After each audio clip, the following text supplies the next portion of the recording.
Educating, informing, serving. Fact TV, keeping government honest.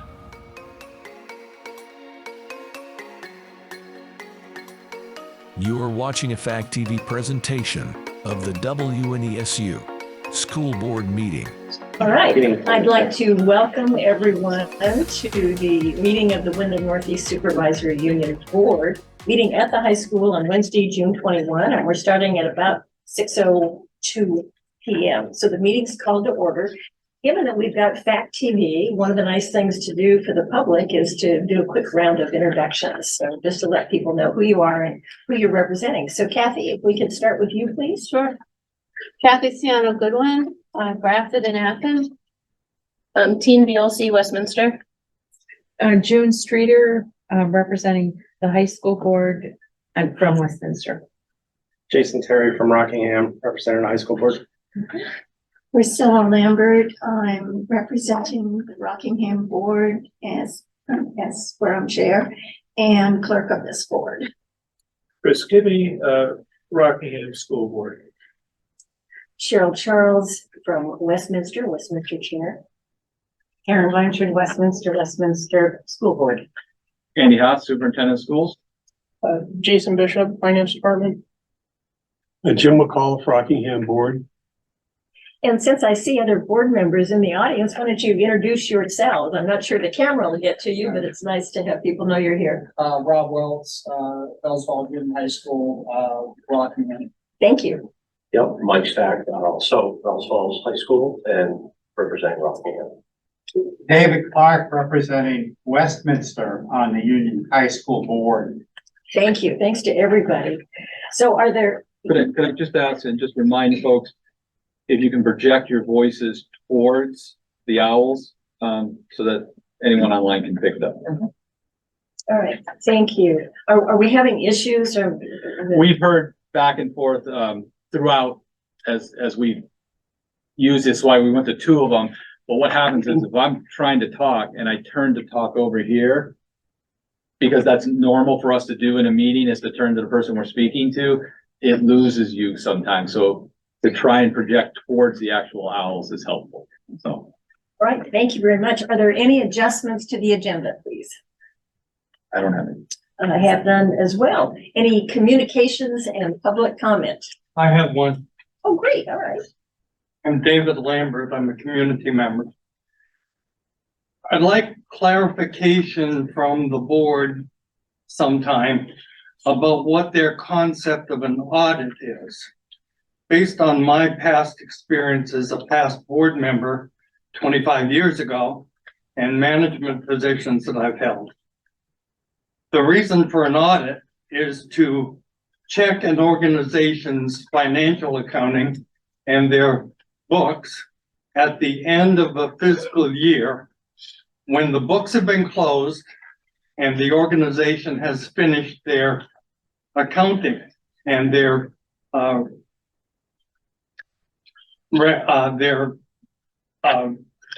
the accounting for that year has been finished.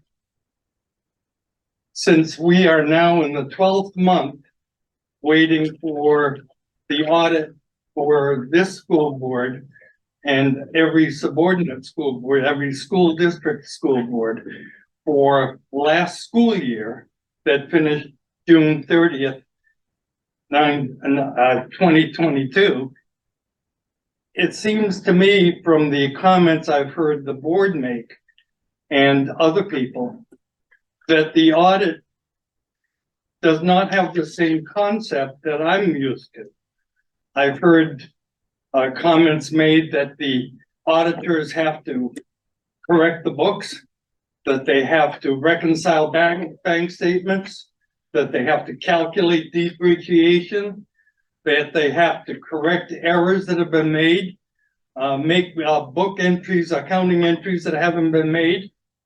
It seems to me that if the auditors are doing what the organization business office should have done in the first place, who's auditing the auditors? It seems to me that the audit should have taken, if it was done correctly, should have been a matter of weeks or a month or two. at a very low cost compared to the cost that you're paying auditors to, it seems to me, do what the business office should have done by June 30th of 2022. I'd like at some point for the board to explain to the public what they expect the auditors to do. Thank you. Thank you, Mr. Lambert. That's, Communication, public comment, please. yes, go ahead, Mr. Clark. Already stated, David Clark for Westminster. Last time I was at a WNESU meeting, which happened to be the special meeting. Tyne suggested that perhaps, Tyne suggested, thank you for that, that I could be a bit more concise in my remarks. So I wrote them up ahead of time in under 3 minutes. Ooh, thanks. Okay. I have a great deal of residual gratitude for Andy Haas for stepping up to the task when our former superintendent, Chris Pratt, and his assistant bolted from their responsibilities within days of school opening in 2021. I'm also grateful that the SU board of that time backtracked on their initial misgivings and hired him. Overall, I give Andy pretty good marks, and I support his continuing employment. However, there have been some troubling moments.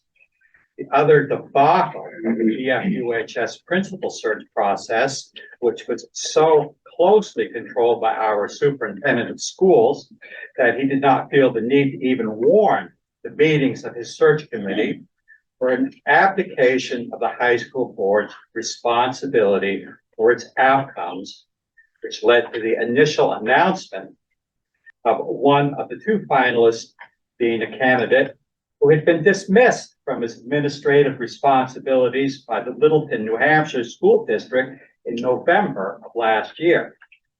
Even a cursory Google search would immediately have turned that fact up, and for me, that's a sharp enough commentary of the process which should not be repeated.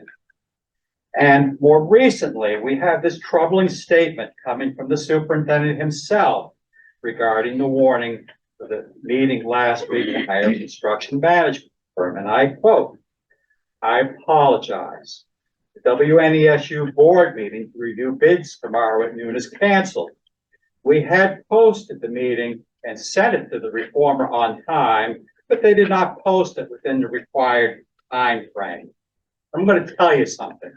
Irregardless of where this falls on the continuum between ignorance and a bald-faced lie, it is simply unacceptable statement of the lead administrator in anybody's school district to be making. This continued war on the press does not help this school district.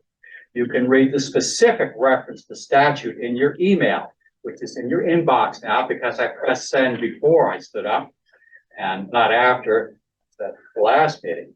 Finally, to quote James Baldwin. People know who James Baldwin is, and some people probably don't.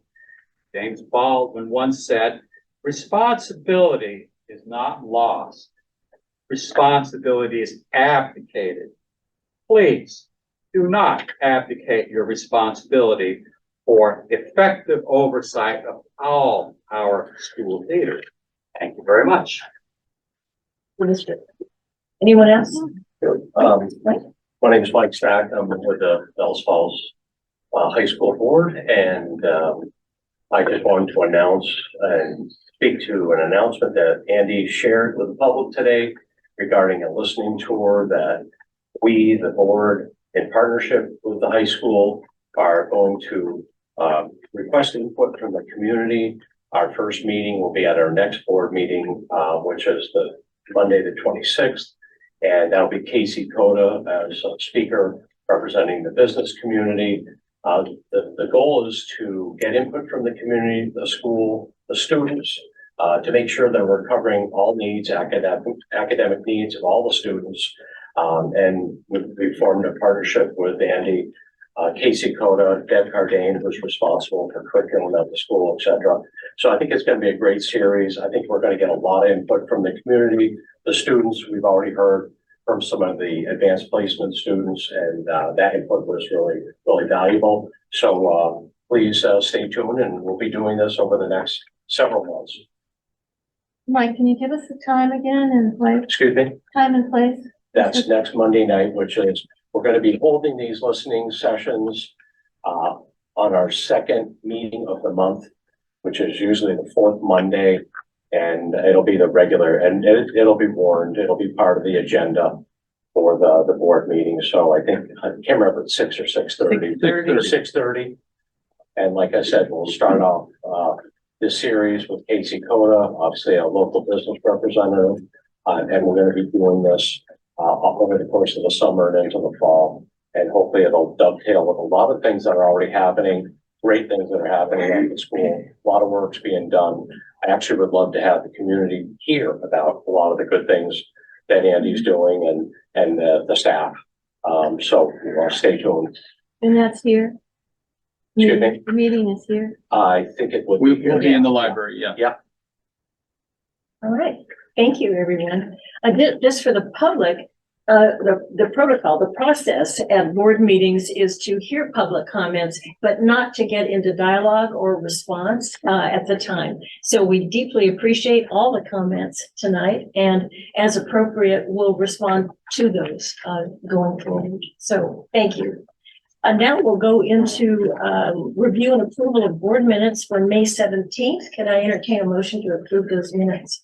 I move approval. All right, Team Bielsa was actually first. We'll let you have the second, Jim, not that it's needed. All right.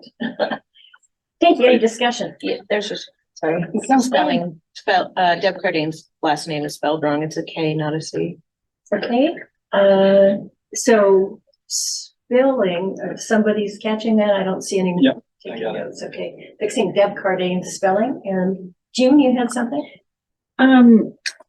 Isn't this meeting, the executive board minutes? Because those are the minutes that I got in my packet.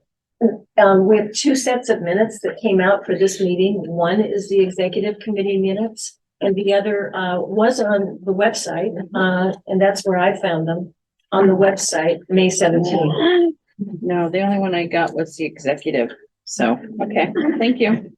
Yeah, I didn't get the other ones either, so. Are they normally sent out? I always Yeah. go to the Yes. website. They're normally part of the meeting warning to board members. They're with the agenda and then the minutes. They were it was sent to everyone. It was the same agenda. It was the one with the agenda for tonight on it. It was in that email. You found the minutes for this meeting? Yeah, it's I did tonight's too. agenda, the minutes from last one and the finance report. Okay. All right. Are there any, welcome, Lynn Morgan. Nice to see you. Any other corrections? Yes, Can I Priscilla. ask, Andy, do you have copies of any of that tonight for us? I do not have packets, no. I apologize. I think the financials, Jim does have copies for people. Okay, so we're on the topic of approval of the minutes. Are there any other corrections? This is May 17th, right? Yes, sir. Yeah, it was in that. All right. All right, all those in favor of approval of the minutes, please indicate in this room by saying aye. Any opposed? Lynn Morgan, I'm sorry, I didn't call on you to vote. Approval of the minutes, thank you very much. I think the process when we have someone participating by Zoom is to do an individual roll call. I think what I should do is start with the person online, so we get that vote recorded, and then we can do it kind of en masse in this room and move it along a little bit. If no objection, that's how we'll do that. Right, now we'll move to reports, and the first of those is the executive committee report.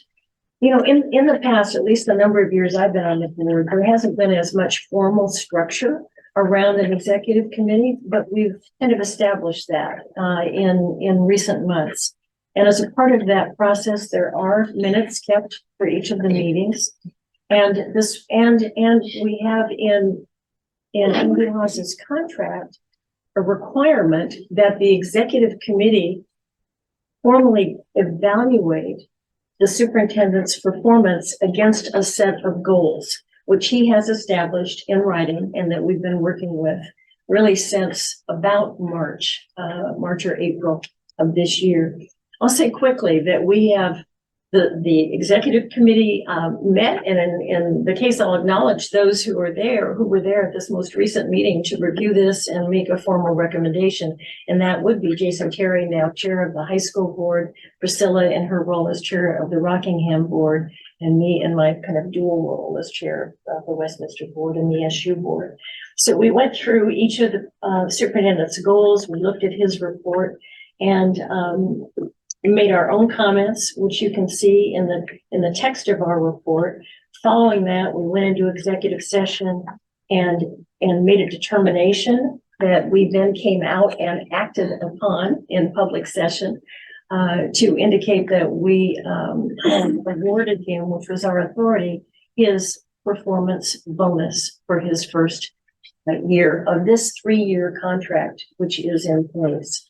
So with that, I would also say this is a new process, and I think Andy and all of us on the executive committee think that more rigor is actually needed in the process overall. We kind of caught up with this with asking him well into his first year to establish goals, and then we're able to evaluate him against them. However, going forward, we want a more fulsome participatory process that engages more people in that evaluation. We also, though, felt it was our responsibility as the executive committee to comply with the terms of the agreement, which were to reach a decision on that before June 30th. So we were able to do that. So with that, that's the report, but I don't know whether anybody has any questions or comments that you'd like to make. Yes, sir, Mr. Pollack. Well, my concern is the authority of the executive committee. Okay, I have as a board member, I've read through Andy's goals, and my evaluation would be different in some respects to this. I, as a board member, didn't have any opportunity to weigh in on that. And so I think that if his contract refers to the executive committee, obviously you have to honor that. But I really question, how this executive committee gets the authority. I just, as a Rockingham board member, I don't, at least there were 2 Rockingham representatives at your meeting. I felt better about that because I represent Rockingham. But I know last year there was, I think 4 people. Again, somebody had two board chairs. And there was only one member of the Rockingham community on this quote executive committee. And I think that, Rockingham represents, 65% of the students in the SU. So I'm happy to read this. I would like, as a board member, to have more of an opportunity to provide input. But the bigger issue to me is I don't see where this executive committee gets its power, and I don't think it should have power, quite frankly. All right, we'll refer that to legal. Thank you. Yes, Priscilla. I would personally like more robust evaluation. I think we do need more input. I think we need input from our board members. I think we need input from the staff. I think we need input from the community so that we have heard, and get a more of a transparent evaluation and more information about how our superintendent is being perceived in all aspects of our districts. without that, so that at least we can take that into consideration, so that at least I think our superintendent wants to definitely improve, as all of us can improve at our jobs and what we're doing. And without that kind of feedback and that kind of opportunity to comment, it doesn't give him as much of a chance for the next year. So I think that's an important process. Thanks. Yeah. Actually, yeah. Oh, thank you. Hannah first. Okay. Go ahead. Thank you. Thank you. So, thank you, Priscilla. I mean, the other that is really important to me is that accurate information gets out to the community. We've had some inaccurate information that has gotten out into the community by happenstance. So I think it's very important to have that community input, but we also need to inform the community about, so that everybody has the same information when it comes back. So there you go. Thank you, Cheryl. I can just, Jigs, I can only speak from, I went into it, I think I was, the day before I was appointed to board seat, and then they're like, hey, you got to go to this executive committee meeting. So I had very fresh eyes looking at it, and I personally enjoyed the merit behind it and the goals, and I wish we would do that more. The incentivization to produce, I think I would like to see that brought down to lower levels. As you produce and hit your goals, then maybe you get incentivized, because I think that's really lacking. So I appreciated the incentivization behind it. I thought that was a neat concept. So, thank you. Anybody else? I think we'd want to look at research behind incentivization of teachers before I made any decision around that. I need to comment. I'm sorry, what was? I think we'd need to look at research around incentivization around teachers. Oh, incentivization, yeah, okay. Services. Yeah, Kim. Yeah, I think you're talking about a merit system. That was discussed way back when I was teaching. And I want to concur with Jim and with Priscilla that all boards need an input on evaluations, along with community and students. Is there like a 360, look, like I know in our district, we just did a 360 survey on all administrators in the district. Is that something that happens here? Andy, do you want to address that? So I do one with the school principals. When we did it in the fall, and then we do it in the spring. When we did it in the spring this past year, there was almost you couldn't even get an N of the number of people who responded. I don't know the reason why, but I don't know if people distrust the process. I mean, it's all anonymous, that they can turn it in and we can't figure out who it is, but people just did not follow through on those things. So I know that when Mr. Pratt was superintendent, he had put out a 360 that he developed. But I know that, Vermont School Boards Association can do evaluations of superintendents, but there are other tools out there. And that's one of the things we talked about, to be honest with you, with the contract, was looking at a tool. So. Yeah, Jason and then Chris. Well, thank you. Can I ask a follow-up question? Sure. Are you ladies saying that you're against incentivizing? I'm saying we should look at research. But I'm not saying I'm for it either. I said it was neat. Yeah, no, I'm saying we should look at research. Okay. I think before I make any decisions, we should always look at research. Thank you. Right, going to Chris, please. So, I read the goals, the summary, and I thought that was a well written document. And thank you, Paul, for your work on that. But I would agree that expanding it in the future to including more input will be a good time. Thank you. That's really our commitment. We moved to fulfill our contractual obligation to Andy and got that done in as thorough a way as we could within the time constraints, and absolutely agree with all of the suggestions about making this a broader, more participatory, many constituent process.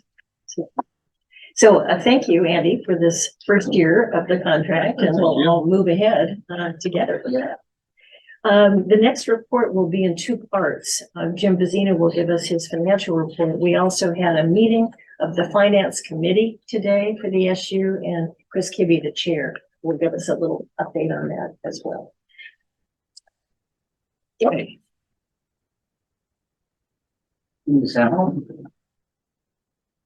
We're getting close to the end of the year. Thank you. Yeah. So I will say, we tend to forget how complex we started. And, all right. And, we forget, a year ago, how deep in the mud we were. And the only reason I'm saying that is, under the superintendent's, under that function, we see, where the accounting tucked in for worker comp, I think it was $70,000, something like that. And again, I think it just shows when we first started with this, how scattered and clustered this unified code of accounts was all over the place.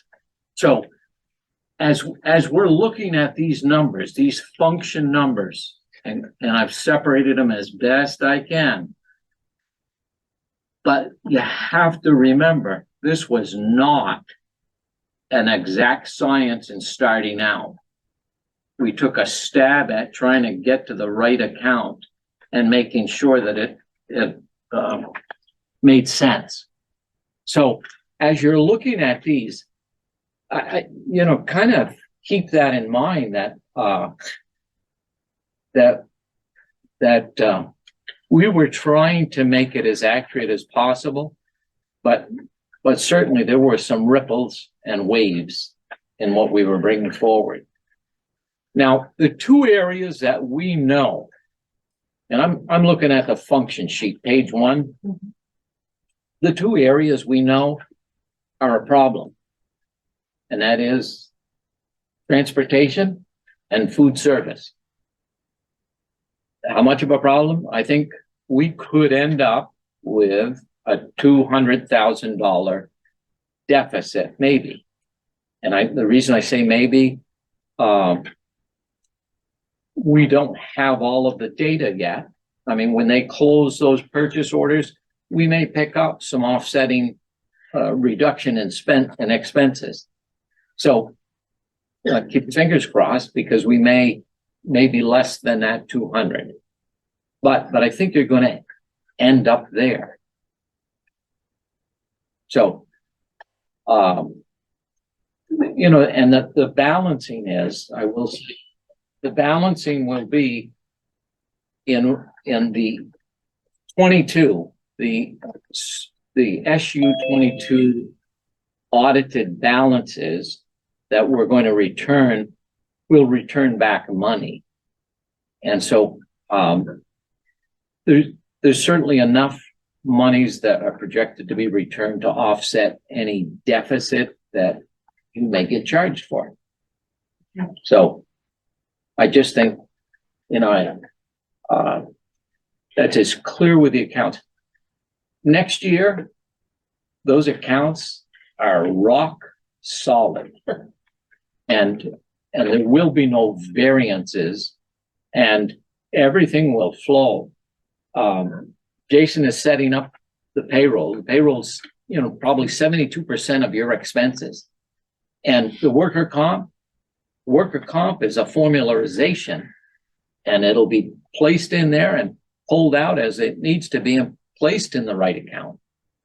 So you're headed in a much different direction. And it's all about accuracy and data, as Jim says. It's the data, analyzing the damn data. And that's what you want to be able to do, is have accurate, absolute analyzing data, because that's how you're going to make good decisions. So, any questions? Yeah, so I just am wondering if it were the case that we had this overage and we didn't have, like, there wasn't this money that we could count on coming from the audit, what would happen? Like, if what happens is and what would happen with a deficit budget? You're assessed. Sorry? The towns are assessed. Towns are assessed. Okay. Jim, please. just a clarification, the last sheet, the revenue sheet. Yep. Shows anticipated revenues of 10,557,000. Yep. Shortfall over our budgeted right of 172,000. The first page, the function page that you preferred, shows an overage of expenses of 840,000. Okay. If you look, which is a function of the budget less the encumbrances and expended. Right. Now, those two things, obviously, the encumbrances and the expended to date total 11,569,000. Okay, which is $1 million more than what we expect for revenue. Right. Okay, so conceivably, or hopefully, all of the encumbrances will not be spent. That's our hope. And hopefully the food service deficit will come in closer to what we've recently projected at 100,000. Yes. Versus the 749,000 here. Yes. And thank you for bringing that up, Jim. So with food service and even into the 24 budget,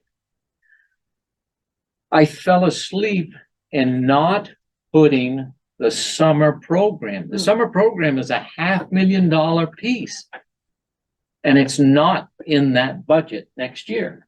That $500,000 of expense and revenue is not recognized in your budget. Should it be? Oh, you better believe it. Because when we're doing that expenses, every dollar has to be recognized. And very similar to how Chris beats me up every time with pre-K, the pre-K has to be in there as well. So every dollar that you're expending in the budget has to be shown in there along with the offsetting revenues. So, but yes. Oh, Jim, please. Thank you. Could you speak to a little bit about the technology services? That's over budget 151,581. And then the superintendent services is over 148,740. I would say this, and the superintendent services, it's only because we've put stuff in there just to be quick and dirty with it, because as I said to you, the worker comp is like a $70,000 hit. And really superintendent services, maybe, I don't know, $800 or $1,000 of that. So there are I think pockets of stuff.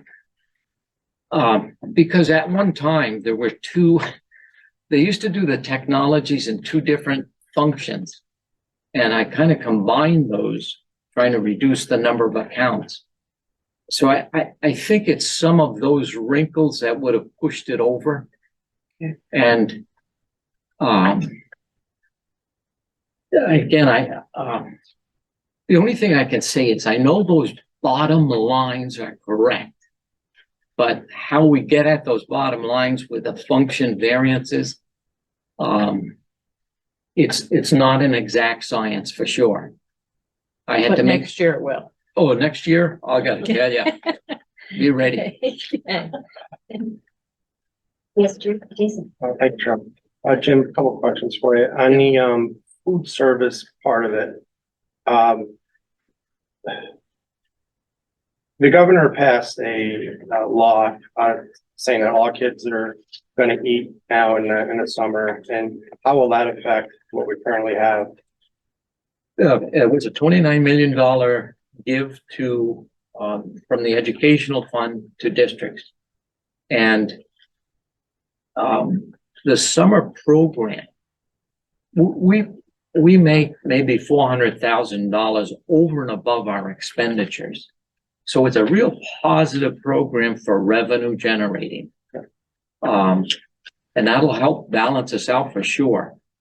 But right now, we're currently losing money on food, right? The final figures haven't come in, and he may be close to balancing, but I do want to say, it's in the audit, we do have, there's an amount of money of $800,000 of reserve funding. Now, I'm trying to get clarification if that can be expended to offset overages, or whether that has to be in some other way. If it's federal money, has to be expended in some specialized way. So I think Harley does a great job for our district. Yeah. And I actually believe we should probably franchise him so that we generate revenue. An opinion. Yeah, no, I agree. So does Harley have to provide you a profit and loss statement on a monthly, like, this is what my food cost is, this is what my labor is, but he's kind of his own entity separate from everything else here. Oh, no. No, he's not? What he does, there is a program that he has to feed into the state, and it shows the sales, and it really, that's where we get the revenue piece. One of the revenue pieces anyways. And that tells us how much he intends to, bring in based on what the state and feds are gonna read. So I'm not asking revenue, I'm asking the cost. Yeah. Who checks if he's profitable or breaking even? We want to break even, but we don't want to lose money. Does he have to show who's oversight of Harley? I check it, but where I've had issues, and I mean, this is Agency of Education processes it through. But when they first start out, in other words, we sometimes have a week in August, and then you've got September, October. The state may not be returning revenues back to us immediately. And it may be, I mean, I've had as late as November 1st before I started to get that revenue stream back in. But we don't even have to really wait for the state. Like, we know how much stuff costs from Jaws, right? Yes, no, the expense side is easy, but the expense side, I need to know how much did you sell? What are you getting for it on the revenue side? Because it tells me that balance. And last Jason, question. look at page 13 and 14 in your packet. Okay, that's that. The food service is on the books. Okay, it's part of the WNESU financials, so. It's a lot of items. Properly, we shouldn't be in just a dialogue across the table here. Okay, I appreciate that. yeah. though. I was not aware of that, Jake. I apologize. Yeah. Thank you. All right, I mean, and then it's- Chris has his hand up. Right, and I was just gonna say, Jason, the finance committee had a meeting that food service was the one topic just a few weeks ago, and we really went through it in great detail. As I think Jim said, we are anticipating a deficit of less than $100,000 for this year, but again, there's some budgeting problems because the summer food isn't Right, in there as a budget item, right, and yet the expenses are there. yes. So you can sort of see it's another one of these cases where the budget is patched together. I apologize for No, the delay. I'm kind of back we new to have the really reported WNESU. out on it. So we spent quite a stretch on the food service. Great. Harley was. And by the way, we do concur. The committee that reviewed did concur with what Jason said, that we're very pleased with Harley's work Yes, and absolutely. and the product he provides. So Thank you. Kathy? Jim, you mentioned the reserves. Is that all government money or is it reserves from all this that you can use if you're in deficit? But is some of that money in reserves already earmarked that you have to use it for this, or this? It's interesting because we really need to look at how that was set up initially. And I assume that somewhere an SU board set that up, the reserve accounts, but I don't know. So Kathy, I can only say we are going to look into all of it because my hope is that it's available for food service needs. I mean, that's what I would like to have happen, because if he has equipment in one of the kitchens that has to be replaced, we'd love to be able to access that money for supplying what those equipment needs are. Let me give you an example. I'm also a select board member for Grafton. And we have reserve accounts. We have capital budget also. Yeah. But some of that money is already earmarked. We can't use it for paving a road because, we use all that money. The board has to vote on Right. using that, taking that reserve out to use it for certain things. And that's why I'm wondering, does the school do the same thing? This is This is not earmarked for any particular purpose, but I do have to find out what the concern is whether there's some stipulations because it was federal money that increased that. And that's what I've got to find out is how it was set up initially and where did that money come from? So it may be, if it's federal money, it maybe have to be expended in a certain manner. But don't you already know what No. federal money you have and what it's for? You probably yes. spent some of it. Well, food service is different than like the ESSER monies and all of the rest of them. And yes, we do know exactly, because those have to balance out or the district picks up the out of balance. So, but I'm just not sure what this money, this 800,000 is. I mean, it's been there for a while, but I can't believe it was that long ago before it was set up.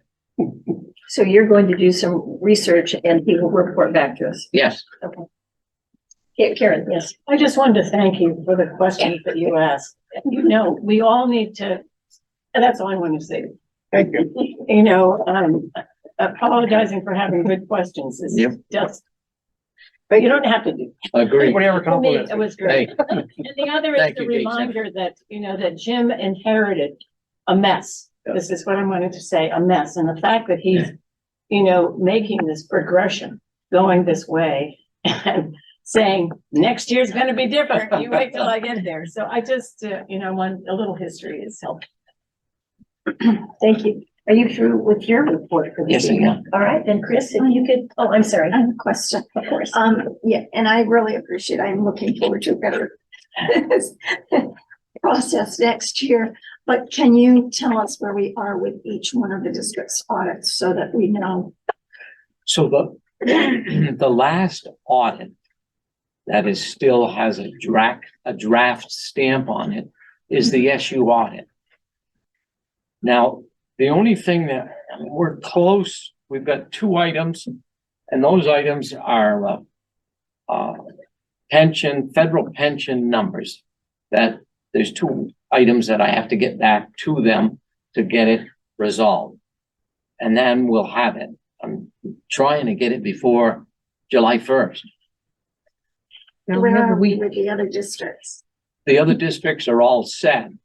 And, I haven't seen ours, so that's why I was asking. and again, they're all in, and, we'll produce them, print them off and send them out. Thank you. Yep. And I do want to say, you know, we appreciate all you're doing, Jim. Well, thank We you. know you're working really Thank you. hard. Okay, me? Please. So I guess there's really two items. One is just a FYI. Superintendent came to the finance committee and said wanted to purchase computers for teachers differently than had been planned in the budget. And there was $150,000 budgeted in for FY24 for technology purchases for teachers. And instead, he would like to spend $50,000, but for over 3 years. So this is just by way of transparency. It's the same budget amount, but and actually will be under budget in the coming year because of the spending 150, we'll spend $50,000. So probably we talked about, I will say, whether this needed to come to a vote of the board, and I think my opinion anyway is that it's not over expending the budget, so it doesn't need a vote of the board. It's just a heads up that this is the way it's going to go instead of the way it was budgeted out originally. I see June has a question immediately. Thank you. But shouldn't the board earmark that 100,000 because it's going to be left in this coming year's budget, and it could be used to absorb over when we go over in another line item. So I think the board should earmark that $100,000 excess for technology, or the teachers could get the kibosh the next 2 years. Well, the thing about it is that you can't, we were just talking about this, you can't create a reserve fund at the SU, as far as we know. So you can't really earmark it. It will just, there'll be, we'll spend less on that line than is in the budget. But as I said, there's then the year after that, when we do our budgeting, which is coming right up, of course, we'll have to put another $50,000 into that. May I just clarify, right? I was just running round numbers because I don't have the exact numbers in. So Yeah. 150,000, 50,000, it may be a 5-year lease, so it's 30,000, but we'll get those exact numbers. It's just, I was using that for example. It was just the lease on these devices was a 0% for the life of the lease. And it's, sometimes they're 3-year or they're 5-year, and Ricky had to leave, so I just don't have that. I'm sorry, Mike's leaning in to hear us. I'm just trying to. Oh, ask and I you. think she's okay. Yeah. She'll let us know. Jason, yes, Jason. please. Chris, is there any, who is on the finance committee? Good question. So Jigs and I are on for Rockingham. and So who would be on for the high school board? That's my real question. We have an assistant treasurer. Should he be on the Mike. committee with you? Mike Mike participated today. And We can look it up. So we don't, Priscilla is on for the high school. No, I'm on for Rockingham. Right. There's I only believe two Mike members was from each end. appointed by Molly to be on the finance committee. do you know You're that, on Mike? for the SU. From the get-go? Yeah. Yes, I was there. Yeah. Thank you. Okay. So I don't know if you need another member or not.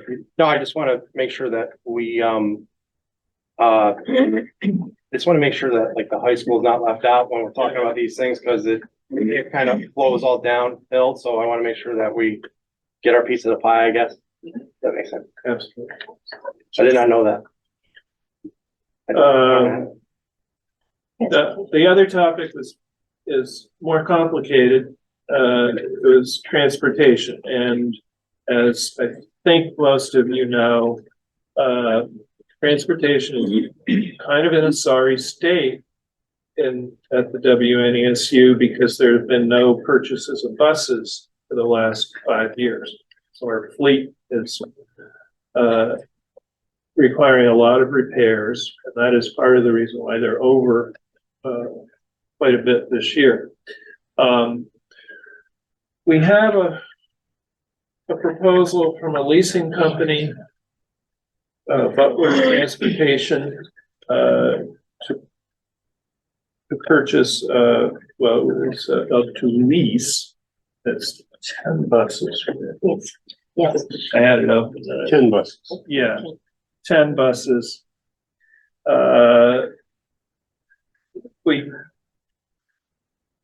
The annual payment would be $244,000 and a few pennies. What you need to know is that nothing was budgeted for FY24 because plan was to get buses through the grant, through the ESSER grant. Okay, so that's why that line was blank in the upcoming budget year.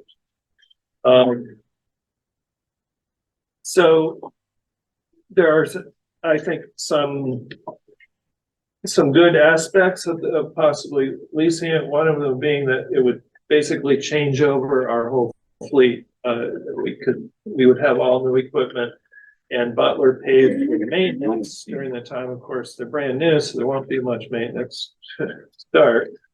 But through the 7 years, presumably there would be some gain there. So we chewed on this for quite a while. A smaller group is going to meet at 10 o'clock tomorrow at the SU office because one of the things that I think we all agree on is that the number of miles we're driving, the number of trips, the number of little things is sort of ballooned out of control. And it's possible that the routes could be shortened or cut back a little bit. I'm not so sure about that myself personally, but certainly that we're traveling a lot of miles by bus. So we're going to get together and look at that tomorrow. And really it is going to be incumbent upon the administration to develop policies or I shouldn't call them policies, recommendations for the administration to follow in terms of when a bus trip is called for and when it is not. So that's a little bit of that conversation tomorrow. I'm also recognizing that that's not really our role as board members. I mean, that's the administrative role. So I'll get to the bottom line on this is that we may come back to you for a special meeting next week, consider this lease arrangement. And so that because the lease company would like to know by Wednesday whether we're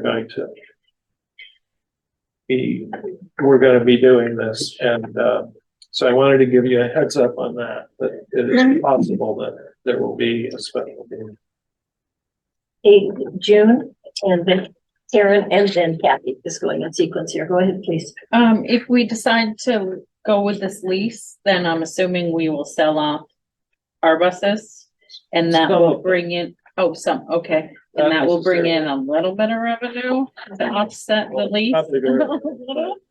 It would, yes, we would, and I think Butler said they would work with us, but we also have done it in the past of selling off our buses. It's not really a moneymaker, is my. And the buses, the only thing I notice is that we have, what, 2 little buses and then the rest are full-size buses. And on the full-size buses, except for our sports events, our full-size buses look like they only have 20 kids on them. So would it? So the lease, called for a total of 10 buses, but, I think 3 of them were gonna be Large, 8 large, 2 48 passenger. and there's a slight savings from 48 to 77 passenger. But It's not not, much, and so that's why, like, I looked into this, last year, like, why don't we buy smaller vehicles? And that's what it is the cost is not really there. And the mileage is not that much greater Right, either. And that's the other thing about it, is, if you need a larger bus, Right. you're better off kind of having it. Now, the little vans, they're different. Like the 15 passenger van? Yeah, and we are going to explore some other options, possible in the future of ways to offset some of that. So we're not using large buses to transport small, like maybe a small sports team, or if a student has a work assignment type of thing, we're not sending them bus, we're looking at other alternatives. Okay, thank you. Next is Karen. 2 questions actually into one, Chris, and that is, who's going to be at that small meeting tomorrow? Who are the members of that small meeting? And the other is, are there bus drivers involved in this conversation about, shortening this and lengthening that? And are they part of this process of bus, ideas? Well, the transportation supervisor is involved. Renee Prue. Sorry, bus drivers. Again, I mean, It's okay. I don't want to step across the line into managing transportation. Sure. I strongly believe that the administration needs to do more management of transportation. But so we're gonna kind of kick it down the road a little bit here, but I'm not. No, that's great. I was I don't just think we curious should about be when doing you said there's a small group of people Yeah, meeting at the. so the small group, as far as I know, is anybody can come. Priscilla, Jim, or I invited everyone on your finance committee. everybody. It was just easier to invite everybody than to exclude 1 or 2. So finance. committee. Were you gonna come? Sure. Yeah. So it's really kind of another meeting with the finance. Yeah. committee. Okay, But thanks. it's just, it's just a working group. So, No, I understand that. I mean, I think there's some, people just are curious. Yes, Like I was yes. about I'm going there to sign warrants, so I'll see you all there. Yeah. Kathy, please. Did we not buy a bus? I know I was at one of those finance meetings and there was a talk about needing bus. Did we not buy a bus? But we're in the process of doing that, because it's over $40,000. Right. You have to go out to bid. But when Renee, because I found out after we met, when she went back out, of course, the bus is now higher than what we Oh, even of course. allocated. So I'm gonna have to go back and see if I can find more dollars in the grant to now cover that. So And is there any consideration for a handicap bus? we do have one of our smaller buses is handicap equipped And with a lift. I'm making an assumption, the bus drivers we have now, they're not gonna be replaced by Butler? No. Okay. Yeah. This is just equipment that we're talking about. Okay, Yeah, I'm. all right. Thank you, thank you. So the superintendent's report is next. Andy, I'd recommend just kind of hitting some highlights Sure, and seeing if there are any questions. So real big one, yesterday was the last day of school, it was a half day, so we were, and we'd had the day off just before that, so we were curious, and just asked principals to take attendance, give me, a counting of attendance and, both students and staff. We were running at a rate around 85%, for our buildings, which I thought was really good, given I think so. where we were in the year. And with staff, it was, very minimal. There were the ones that were out were known if there was an illness in a family or something like that. So very appreciative, everyone coming in on that last day. Today was the last day for staff. So they're on their way for the summer at this time. And then just a couple of big ones. There is, in the report, there's a School Safety Act that was just passed. And districts are required to have 2 new policies adopted by August 30th, so by the opening of school. And so working with Priscilla, we are going to have a policy meeting next week on the 27th to review those 2 policies. You have links to those policies. We do already a lot of what those policies already do. So, I mean, it's just more of a formality. At 5:00. Yeah, thank you, at 5:00. There's been a lot of, we just talked here about our food service program, but there's been a lot of very positive press around Harley and his program. And so if you've had an opportunity to read those articles, I think there's another one coming out pretty soon. But we're just really appreciative of everything that Harley and all of his crew do for our students, and, looking forward to this summer again with the exceptional work they do. Universal meals did pass. The governor didn't sign that in and allowed that to move forward. So students will continue to be able to access meals for free, which is a really good, positive thing. And then PCBs, just so the board is up to speed, there's a lawsuit the Attorney General has put in. And so going after the producer of PCBs. And then the high school just finished their testing. We're now waiting on the results, which may take a few months. And then 2 of our Rockingham schools are scheduled in upcoming, so there'll be some information going out to parents about that. So some of the highlights. Okay, that's perfect. Any questions for Andy? All right, well, thank you. New business, do we have any resignations or appointments? We don't. Okay. So moving then further along, a couple of items under new business. The next is the idea of an ad hoc committee to look at substitutes, the data around how many substitutes were engaged this year, at which schools, for how long, and to look at our policy overall in terms of qualifications for substitutes. And so this is something that Jason Terry has raised more than once, and it was reflected in the May 17 minutes. So looking at that, and also a little farther down, the lessons learned from COVID also reflected in our minutes. We've added to the agenda to see if we could maybe take some action on.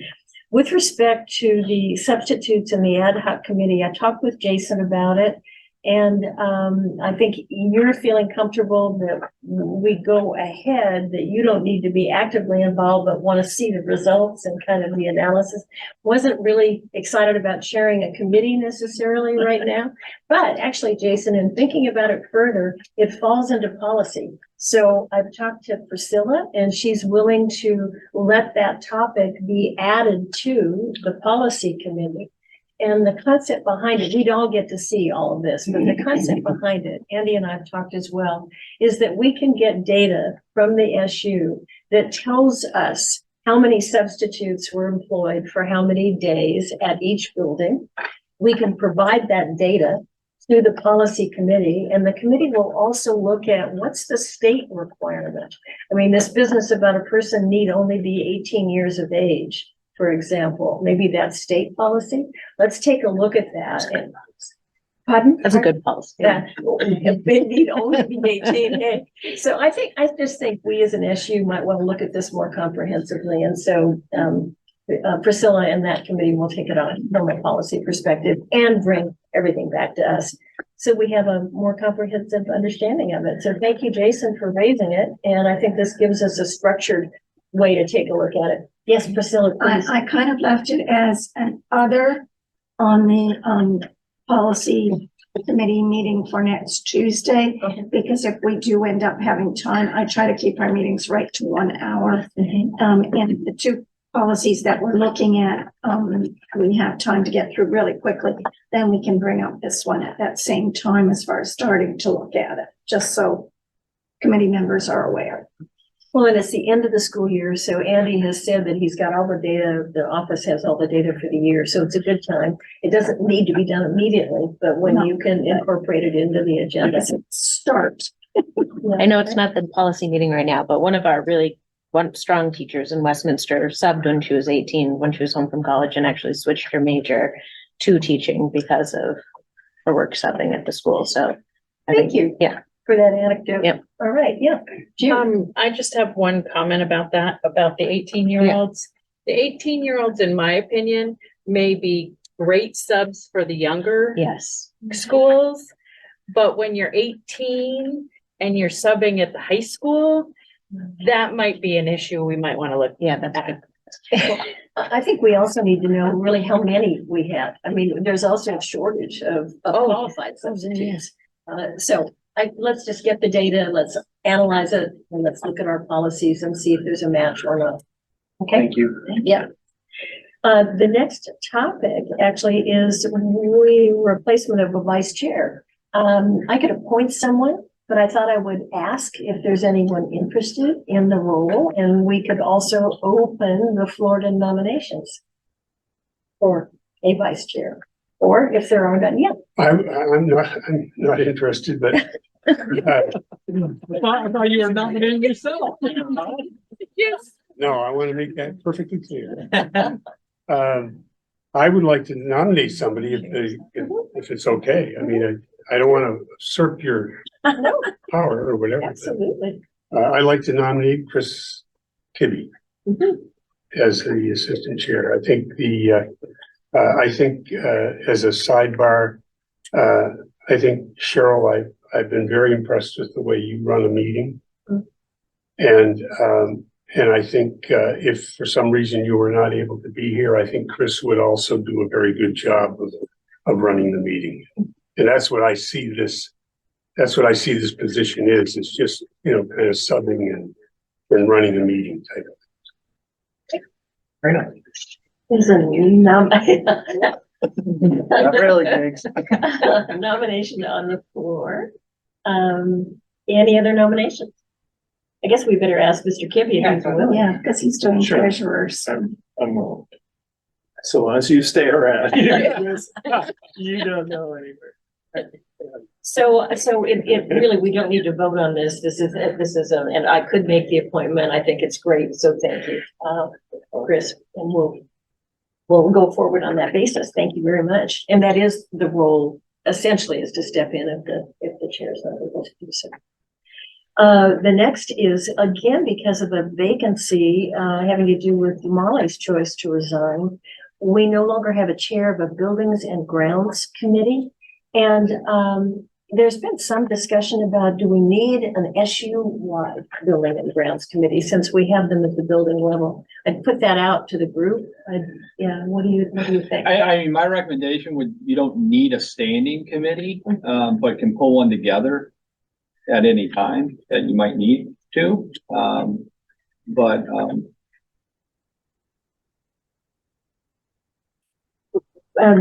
Jim, I mean, do you have any thoughts about this? You've been active. I agree with Andy. I think the ESSER funds created a unique situation. And I think that it was important to do something as an SU to oversee how this money is, projects, et cetera. And obviously it's led to quite an initiative with many of our buildings and construction manager. But I think once we clear that, it really goes back to each town in terms of their needs to follow but I think doing it on an ad hoc basis, certainly if the board or the superintendent felt it was necessary, it would be fine. Thank you. Priscilla? The members of the buildings and ground are appointed by each one of the boards. So if there needs to be an appointment for Molly, that would be appointed by at the high school board anyway. And then the committee doesn't have to meet very often, but if there is a committee there that if they needed something, then it could be pulled together pretty easily. So I think it's all there in process if it's needed, but like Jid said, to meet on a regular basis is certainly not necessary. Thank you. I think, and one other quick comment from me is now that the supervisory union board has approved the construction management contract and we have the owner's representative in the form of Steve Horton, he will be really representing us with this overall mass of large projects, and any specific contracts will come back to either the individual building or to the supervisory union, depending on the project. Is that correct? So they'll have to go to most likely both. Yeah. Because it's grant funds, so we want to keep this board informed, and then we need individual board permission to expend those funds on their buildings. Making it sound even less like we need an actual committee right now, given that this process. May I just interject, because you just reminded me, because it just came through before our meeting, was the bid waiver was approved for the construction management company, so that congratulations. Yes. Right. I thank Steve Horton. Right. So that is great. Okay, so the next topic is something that Mr. McCullough, that Jigs raised at our May 17th meeting. And so it's the idea of applying lessons learned from COVID, and how are we applying that within the supervisory union and individual buildings to help improve student learning, health and well-being, all of that kind of thing. So I asked Jim to make a couple of comments to start us off, and then I'll frame what we might do as next steps. Well, like I said, I think we should think about very seriously, possibly even develop policies and practices as a result of what we've learned. And I mentioned just a few things. Clearly, everybody has documented and agrees with the learning loss that occurred. The fact that our teachers were certainly not equipped to teach remotely. Our students hadn't practiced it. They didn't have many cases, they didn't have the equipment. So I think that, the few ideas that I had is, number one, I think as part of our teacher education and training, abilities to teach remotely ought to be kept alive, and teachers should train as part of all their other trainings on that. I think that, actually I heard that some other districts, some other school departments elsewhere, I think of the snow days that we have. We had a pipe breaker or the fire extinguisher system in one of our schools in Rockingham didn't work last Friday, and we had to suspend school. So, we've supplied our kids with the technology. We haven't solved some of the remote internet issues, but I would say a very large percentage of our student body are in households where internet is available or accessible to them. I think the idea dealing with emergencies or snow days by having remote learning would be great. It would keep our school year, to where it's supposed to be, et cetera. The other thing is that since we've been kind of forced to utilize remote learning, I think, and in some of our schools, particularly the high school, I think this is an absolute essential that they adopt. I think it's the Vermont Learning Collaborative, but on low census courses that are vital to some of our student body. Instead of trying to have a Spanish teacher with 2 kids in the class, I think it's essential that we access the Vermont Learning Collaborative and utilize remote learning for those kinds of things. I think that, one of the other implications of COVID is, we've had a lot of federal money sent down to us. But you look at our test scores and you look at our taxpayers and say, if they say to us, how are you doing? We say, well, we really haven't done a lot with all that money that we get from you.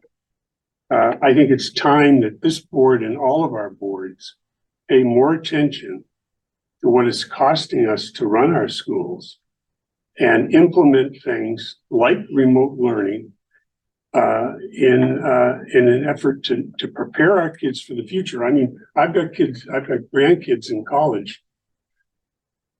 Many classes in colleges, in very good colleges, are done remotely. And of course, if you looked at all the kids in the country that are in college, I'll bet you a significant percentages are going to college online. So it's nothing new. It's where we're all headed. And let's learn from what we were force-fed and start implementing some of these things. Now, those are my thoughts, but I'm sure others have other thoughts or whatever. And I just think we should do something about it. So I actually was not inclined to open it up widely for discussion here. What I wanted to suggest, although please do so if you after I make these comments, I'm going to go back to something Teen said a while ago about standing on the evidence. So what I'd like to do, and I'll volunteer to help with this, is to pull together a lot of the research that's available locally and nationally about what we have learned and what kinds of interventions are working.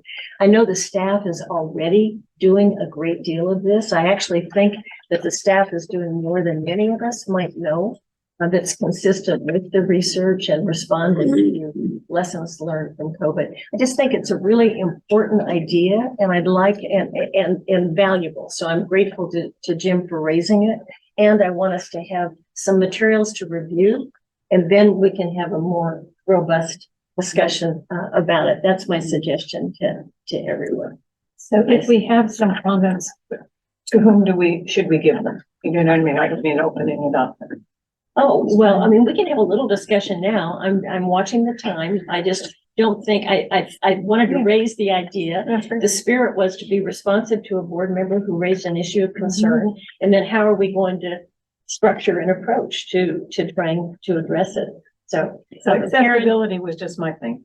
Just accessibility, the research about our own kids and families and who does have access to remote, to the technology, frankly, and not. So I think if we choose to do that, we need to make sure it's accessible for everybody, all the kids and all that. That's one point. Okay, Priscilla and then Chief. Yeah, I love Jig's ideas as far as the teachers' continued training. I think we need to push for that at the college level as well, that they're trained in their classes to do that. I do want him to be very aware, though, that snow days are not allowed to be remote. That is state mandated. We can't do remote learning on snow days. They put that out as far as COVID was over. So that's not our choice. Right, but I think, maybe even the state will learn some lessons. I sure did. Well said, Jim, well said. I'm sorry. Lynn also has. Oh, thank you. Thank you so much. All right.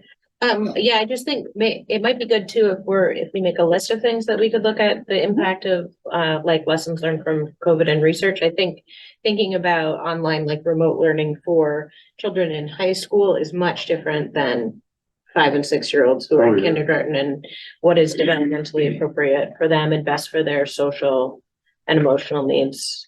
In elementary school, as a person who taught through COVID remotely, it is a good way to get teachers to quit. Yeah. To ask them to teach students remotely. Yeah.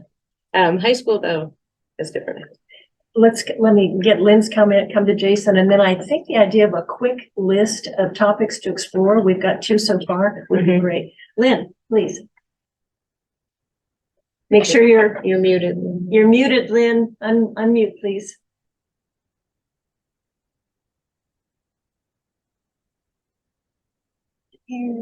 There we go. The comment you made in reference to, researching this, if there is a list of different things that can be researched, I'd be willing to help with that. If we could, it would be helpful if each one of us could take a different category, so it's not all on one person. That's great. Thank you, Lynn. You're on the list. Okay. All right. Jason, yes. Thank you, Sharon. Jigs, do you have what you just talked about written down? I put some notes because. Do you think, what are you doing next Monday? We have a board meeting and we're talking about curriculum, portrait of the graduate. That's what they're calling it now. And I think that our board would definitely love to hear about, and the public would love to hear about what you just said about online and some of the advantages. I think that if you're not doing anything Monday, I'd love to have you, please. Thanks. Chris? Yeah, just one, maybe it's a piece to add to the, we used to have a teacher who was really effective working with teachers throughout the district on technology, online courses, putting their stuff up, and that position, when she retired, was eliminated. That was the Keena Smith position. And so we walked into COVID without kind of our really main technology support person. So just saying, I think professional development is a piece of this. You can't just make teachers, go online and do this. They have to learn how to do it. Just a couple things, just to piggyback on what Chris said, just to clarify, the position wasn't eliminated when Christina retired, because she just retired this year. But her position was changed by the previous administration. So that happened prior to COVID though. But I just, because we actually are contracting with Christina to offer some help. We have had a strategy in the ESSER funds that has just been ongoing, trying to hire a technology instruction teacher, because we know that this is such a huge piece. We can't find anyone. We can't afford them, to be frank. I mean, it takes a special person, right? Christina was a special person. She had a special niche, and trying to find someone that can provide that kind of level of professional development has been a real challenge, and it's something though that we are committed to. But I also just want to, Jigs has just made the statement that we should adopt BTVLC, and made a comment about Spanish class with a couple of kids in it. Our Spanish classes are pretty full right now, and up to about 20 kids, and I believe one of the classes. And we've been a VTVLC partner for quite a while. There's a teacher who takes part of their teaching load. They have to give up one class, so they can't offer a class in here, but then that opens it up to I don't know the exact number of seats that we have available for our students to then take VTVLC courses. we can definitely look to expand that, but I just wanted the board to know that we have been doing quite a few of those things, so, but. Okay. Yes, Kathy. Yeah, I'd like to see on that list, for students, especially students that are more hands-on, looking at trades. Because that is a real deficit right now in our communities, all over the United States. Yeah. That kids need to get into the trades.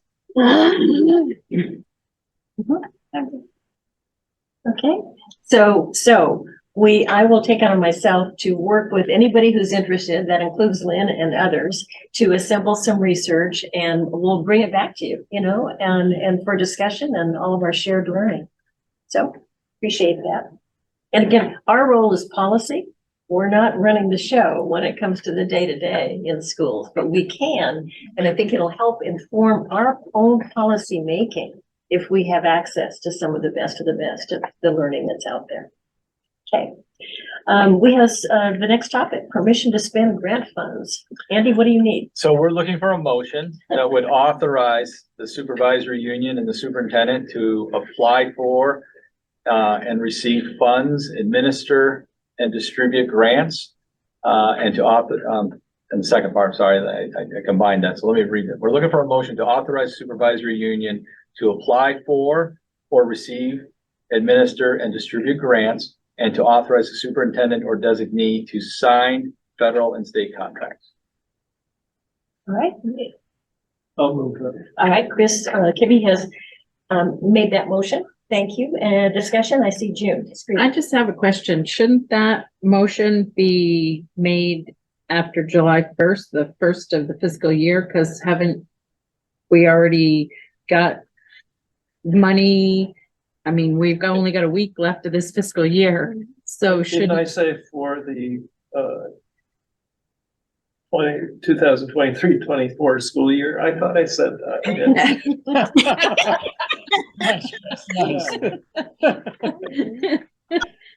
Good point.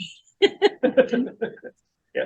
That's in the text of the motion. All Yeah, right. okay. Well, I will say, this is a boilerplate motion. Yes. The superintendent needs, because he or she has to check off a box on the grant, and you want that person to be doing that truthfully. And, one is applying for grants at any time. And so it doesn't just matter that the next fiscal year starting, you could be in that process. Yeah, but July 1 is like all of our title grants and all of that is, yes. So I do apologize that I didn't have it coming. I just wanted to clarify that. The motion we were looking for, but I appreciate that Mr. Kibbe remembered that. Right, exactly. And added that After in. you remember. The board is Please, responsible. everybody, wait a minute.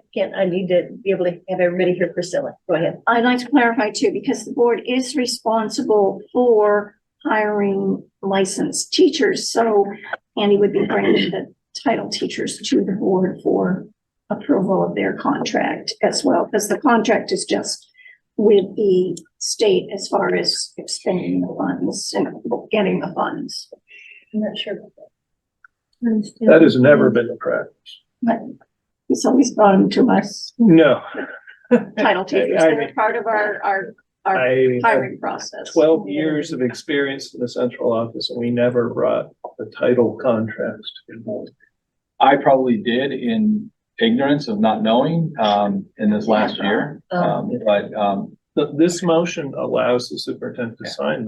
To sign contracts. Mhm. All right. But since it's our responsibility, I think we just, the name should be Is it brought our to us. responsibility? 'Cause we I mean, don't it's just a pay them. matter of approving them. So that's a procedural question that doesn't address actually the merit of the motion. So I think we can follow up on the procedure, but the motion is on the floor. Any other discussion or questions about the motion itself?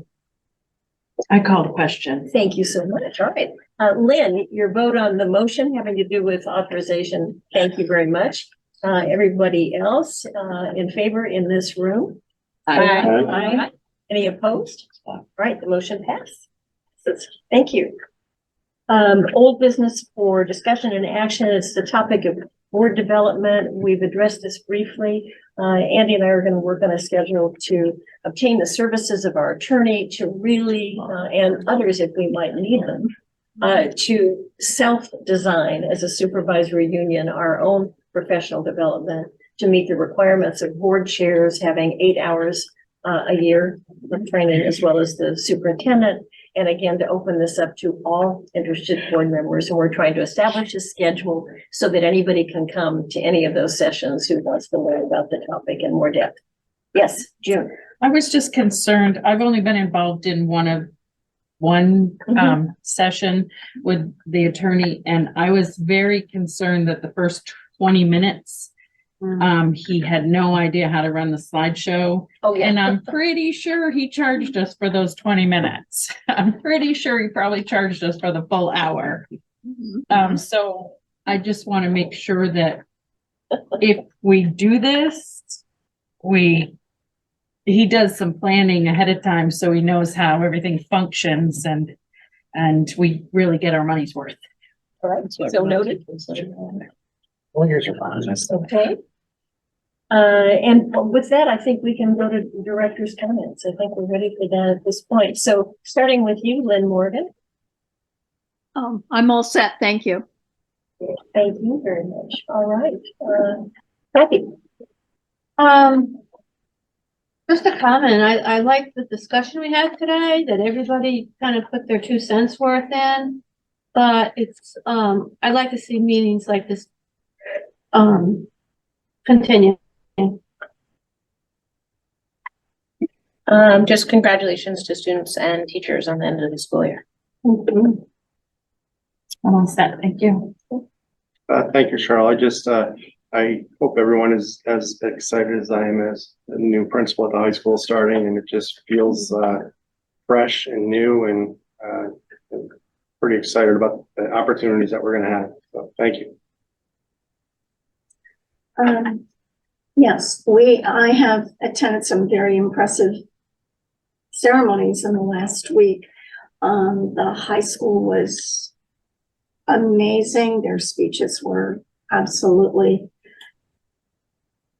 wonderful to listen to.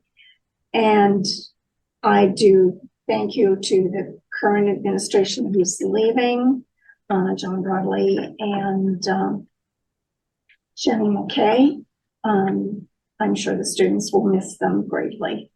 And the number of years that John has put in is commendable.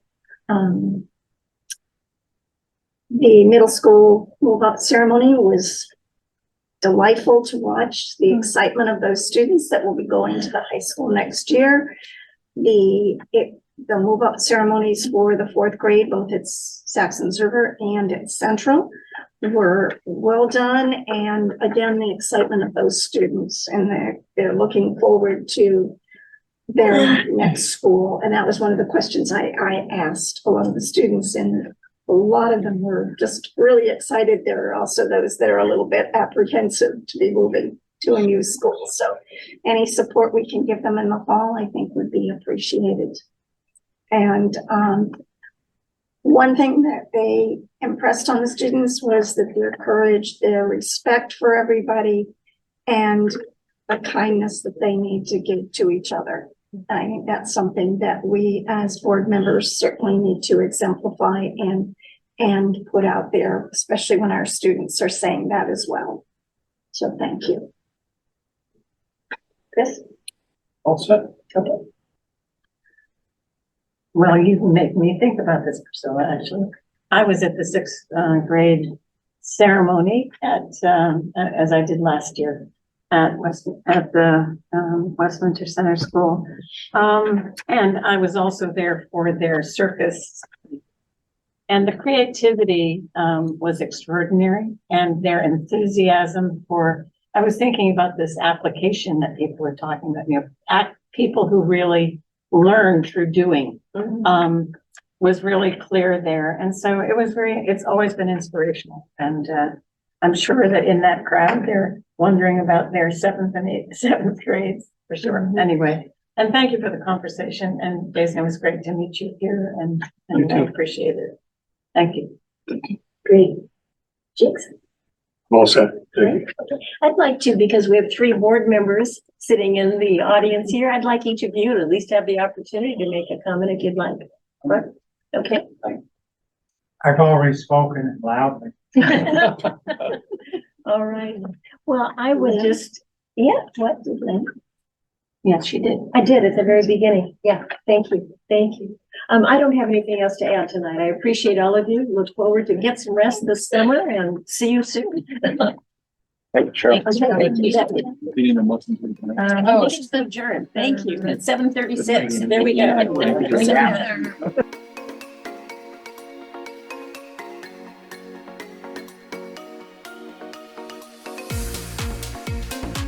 This meeting was recorded by Falls Area Community Television, located at 1 Hospital Court, Bellows Falls, Vermont. If you would like a copy of the meeting, our phone number is 802-463-1613, or email us at fact810@gmail.com.